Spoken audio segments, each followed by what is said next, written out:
Miss Utah Tech University Zoe Sewell was the student representative for the second Breaking the Stigma seminar series.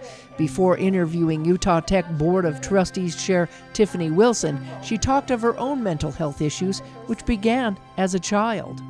I think at about 10 years old, and I'm 20 now, just for reference, I felt really hopeless, and I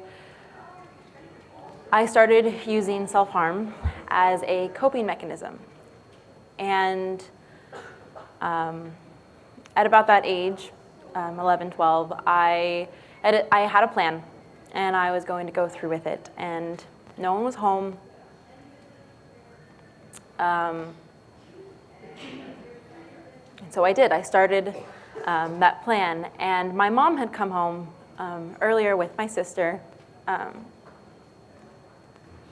earlier than planned, and obviously I don't know what would have happened if they didn't, but I'm grateful that they did, because honestly, instinctively, I just got up and I went to my mom.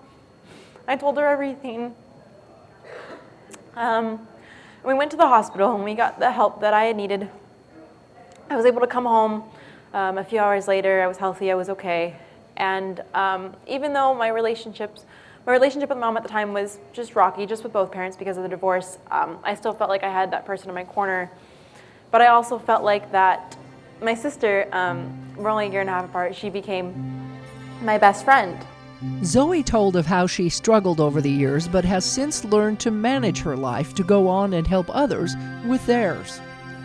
Something now is Miss Utah Tech University, because I competed last semester and won, and I am grateful for this experience because now I get to push my initiative, my community service initiative, which is healthy habits. And those healthy habits have helped me along my mental health journey, have contributed to that, like building those foundations for myself, have just helped project me to where I want to go, and my momentum is just building, and I'm able to do this, and now I'm here today, and I'm just extremely grateful for that. 10-year-old me wanted to give up, and now I'm 20 years old, and my life is completely different than what I thought it was going to be. And yep, I'm just grateful for everyone around me and everything that I have been through, because it has shaped me into the woman that I am and the woman that I'm going to be. Oh.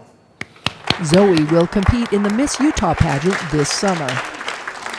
Tiffany's story started about 30 years ago and was triggered after a bad accident due to a sleep disorder.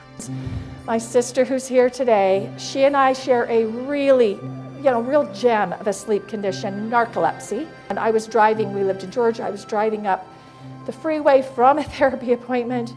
It was about a 25-minute drive back to my house, and I remember feeling, oh no, here it comes. No.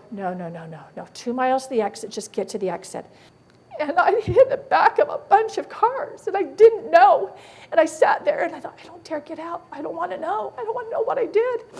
I felt so ashamed. And then I felt terrified to be out in the world. And I stopped being out in the world. I really did. I disconnected from everyone. I didn't come out of my room for weeks. Over time, Tiffany has learned to deal with her mental health issues and is grateful for the opportunity to serve as the chair of the Board of Trustees. My dad had served on the Board of Trustees 20 years ago and had served as chairman.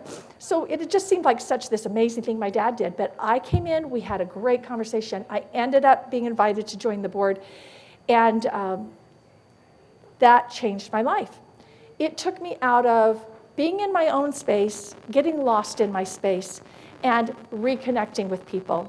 Yes, I've experienced a lot of the similar experiences that she had. Mine leaned more toward depression than anxiety, and it also started in early adulthood, I'd say in my early 20s. And kind of the same thing she described was this feeling of, what is this? I mean, I had had a very stable, solid childhood, had been very involved, very successful in everything I did, was happy. I mean, I was more introspective than her. She was the outgoing sister, and I was kind of like the quiet one with books in the corner. But when this depression set in on me in my early 20s, I thought, this isn't me. You know, what's taking over my mind? And it's all powerful. Both Zoe and Tiffany believe that despite their conditions, they can overcome. More than half of us in this room have dealt with a mental health condition at one point or another. They're not always long-lasting, but sometimes they are.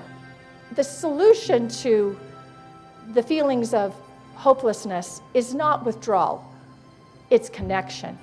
It's always connection. Even if we don't think it's connection, it really is connection. From Utah Tech, Melissa Anderson, Community Education News.